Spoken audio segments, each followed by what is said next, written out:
Halo, selamat datang kembali. Kita sering dengar kan soal hubungan antara uang dan iman? Nah, hari ini kita mau bedah dua konsep yang penting banget dalam kekristenan, yang kayaknya sering dibicarakan tapi mungkin belum semua paham betul, persepuluhan dan penata layanan. Kamu telah menipu aku. Waduh, ini kata-kata yang kuat banget ya, bahkan mengejutkan. Dan ini diucapkan langsung dari Tuhan kepada umatnya di Alkitab. Gimana ceritanya manusia bisa menipu atau mencuri dari Tuhan? Yuk kita coba telusuri apa sih maksud di balik tuduhan yang kedengarannya serius banget ini. Nah, pertanyaan di slide ini nih yang jadi inti pembahasan kita. Kita akan coba kupas bareng-bareng prinsip-prinsip Alkitab di balik kalimat tadi. Kita bakal lihat gimana ternyata cara kita ngelola keuangan itu ada hubungannya erat banget sama relasi kita dengan Tuhan. Jadi gimana caranya Tuhan bisa merasa ditipu? Jawabannya itu dimulai dari konsep kepemilikan. Alkitab ngajarin sebuah prinsip dasar yang disebut persepuluhan.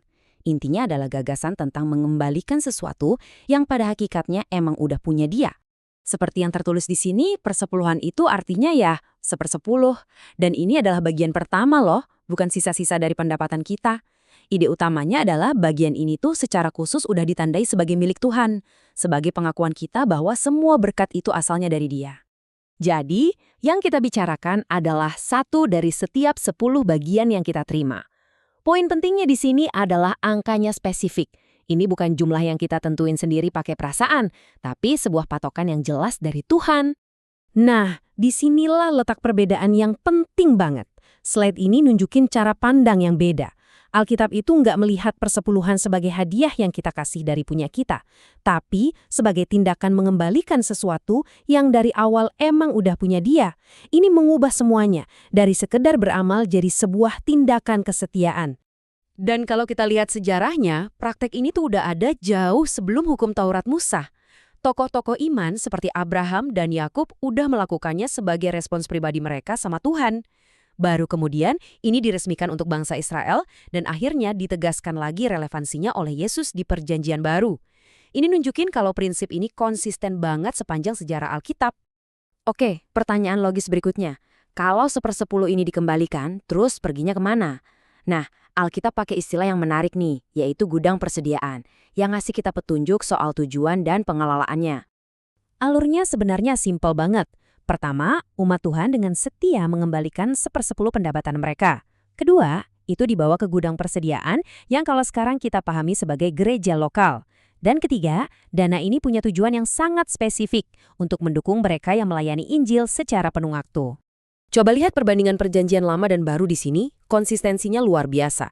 Dulu, suku Lewi yang terima persepuluhan karena mereka nggak punya warisan tanah. Tugas mereka ya pelayanan rohani. Di perjanjian baru, prinsipnya sama, diterapkan untuk mendukung para pemberita Injil yang mendedikasikan hidup mereka. Jadi penerimaannya mungkin beda, tapi tujuannya tetap sama. Tapi, kalau kita berhenti di soal keuangan aja, kita bakal kehilangan inti dari persepuluhan. Alkitab menyajikannya bukan cuma sebagai kewajiban, tapi lebih sebagai ujian iman, sebuah cerminan dari isi hati kita. Dan ini nih yang luar biasa. Di area lain, kita sering diingatkan jangan mencobai Tuhan. Tapi khusus dalam konteks persepuluhan, Tuhan justru secara terang-terangan nantang kita, ujilah aku.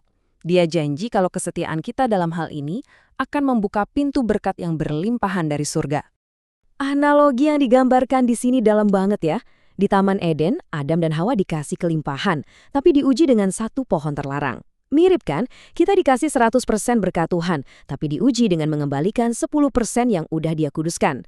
Keduanya sama-sama ujian kepercayaan dan ketaatan sama apa yang Tuhan bilang itu punyanya. Nah, ini membawa kita ke pemahaman yang paling tinggi. Pada akhirnya, ini bukan transaksi dengan institusi atau gereja. Seperti kata kitab Ibrani, waktu kita setia mengembalikan persepuluhan, yang menerimanya itu adalah imam besar surgawi kita, Yesus Kristus sendiri. Ini membuatnya jadi sebuah tindakan penyembahan yang sangat personal. Pemahaman ini kemudian membawa kita ke gambaran yang lebih besar lagi. Jadi, kalau persepuluhan itu soal mengembalikan 10% milik Tuhan, maka penata layanan adalah soal bagaimana kita mengelola 90% sisanya dan seluruh hidup kita dengan bijak. Ini dia landasannya. Persepuluhan ngajarin kita kalau 10% itu punya Dia. Tapi penata layanan ngingetin kita bahwa 100% dari apa yang kita miliki, bumi dan sisinya, pada dasarnya adalah milik Tuhan. Kita ini cuma pengelola, manajer yang dipercaya. Artinya, jadi penata layan yang baik itu bukan cuma soal uang. Ini mencakup semua area hidup kita. Gimana kita pakai waktu kita, gimana kita berbagi iman kita, gimana kita merawat tubuh, dan gimana kita melayani orang lain.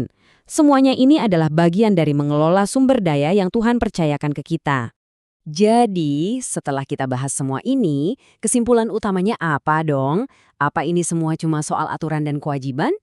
Jawabannya bukan itu. Semua ini mengarah pada satu ide yang indah, kemitraan bersama Tuhan. Nah, ini dia pergeseran cara pandangnya. Dari yang mungkin terasa berat, kayak kewajiban, jadi sebuah kemitraan yang istimewa. Tuhan itu nggak butuh uang kita. Justru sebaliknya, melalui persepuluhan dan penata layanan, dia ngajak kita untuk jadi mitranya, mengakui kalau dia pemilik segalanya, dan menaruh kepercayaan penuh sama pemeliharaannya. Dan pada akhirnya, ini kembali ke kita masing-masing. Kalau Tuhan mengundang kita masuk ke dalam kemitraan ilahi, dalam keuangan, waktu, dan seluruh hidup kita, pertanyaan untuk kita renungkan adalah, seperti apa bagian Anda dalam kemitraan itu? Terima kasih sudah menyimak.